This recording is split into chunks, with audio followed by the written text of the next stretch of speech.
I'm Ron Huberman, and I'm from Boston, Massachusetts.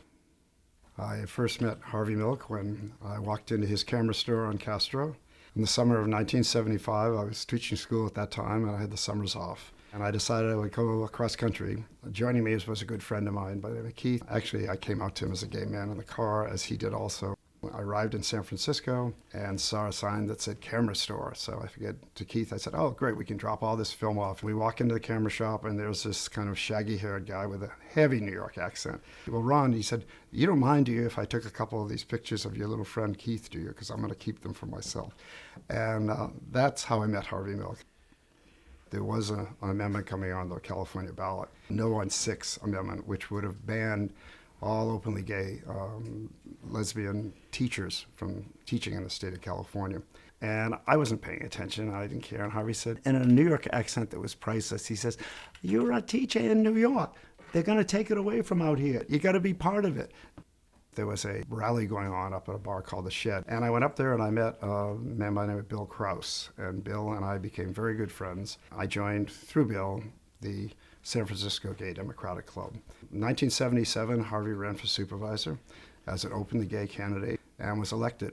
Our club was instrumental in backing him on that election. A year later, in 1979, Harvey Milk was assassinated, as was the mayor of San Francisco, George Moscone, by a gentleman by the name of Dan White, who was a former police officer and fireman. Our club then changed its name to the Harvey Milk Gay Democratic Club. Dan White was charged with 2 homicides. The jury came back with a verdict of voluntary manslaughter. That evening, every bar in Castro was packed, and there were 10 deep on the sidewalks. They proceeded a march down to City Hall to protest, and as we moved down Market Street, passing the restaurants and the bars and the shops, there was a chant that started out of the bars and into the streets. And it was a universal feeling by everybody that you had to say something about this. Life was not going to go on that evening. I saw lesbian and gay people fight back and really showed their anger. The criminal justice system in the late 70s in San Francisco was the good old boy network. It was all, you had to go to the right schools, you had to go to have the right families, and it was all straight white men. In November of 1979, the district attorney that had so miserably presented the prosecution of Dan White was up for election, and he was challenged by a gentleman by the name of Arlo Smith. And he made a commitment to the club that if he were elected, that he would make sure that he had attorneys and criminal investigators that were women, there were people of color, and were gay. Arlo Smith defeated Joe Freitas, who was the incumbent DA, overwhelmingly. He came back to the Harvey Milk Gay Democratic Club and said, we need people to submit applications. I want people from your club. I want people from all over the city. I submitted my application, and I was hired as the first openly gay criminal investigator in the district attorney's office. When I first began in criminal investigations, there was a lot of mistrust because the police and the gay community for years in San Francisco had adverse relationships.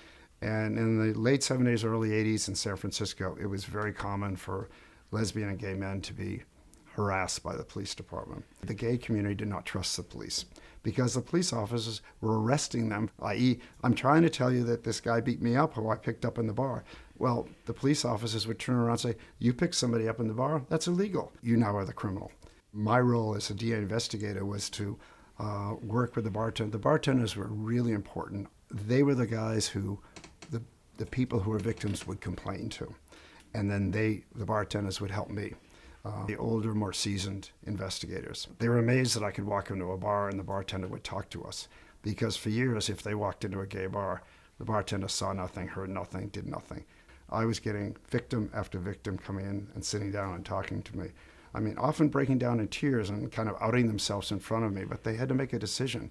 Am I going to continue, to be victimized, or am I going to step up and finally, say what's happening? I would go home at night and feel like, hey, I'm really making a difference here. And it was a very moving part of my life, and I enjoyed the work. It was great work. The 80s were the worst of times. I lost friend after friend and lover after lover, and I think that was one of the reasons that the DAs appreciated me, because they knew that a friend of mine might be dying,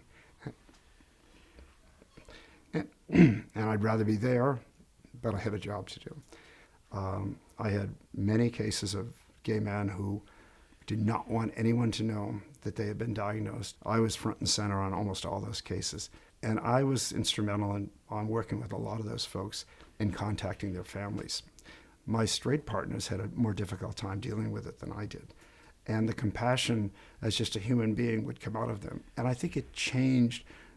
They no longer thought of them as gays and these, whatever.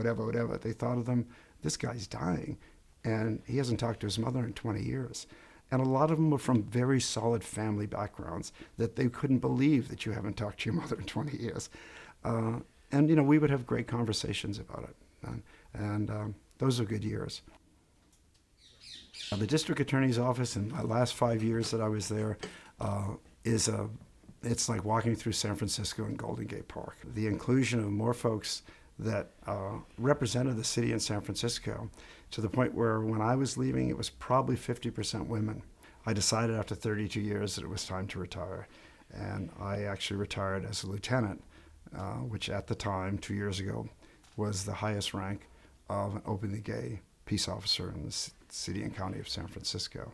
I felt very proud in the fact that I served all four of the district attorneys, from 1980 to when I retired in 2013.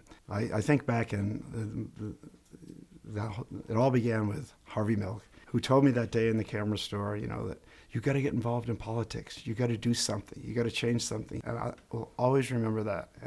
And I followed what he said. And I got involved in politics, which led me to the DA's office, which led me to working with people. And that's my story.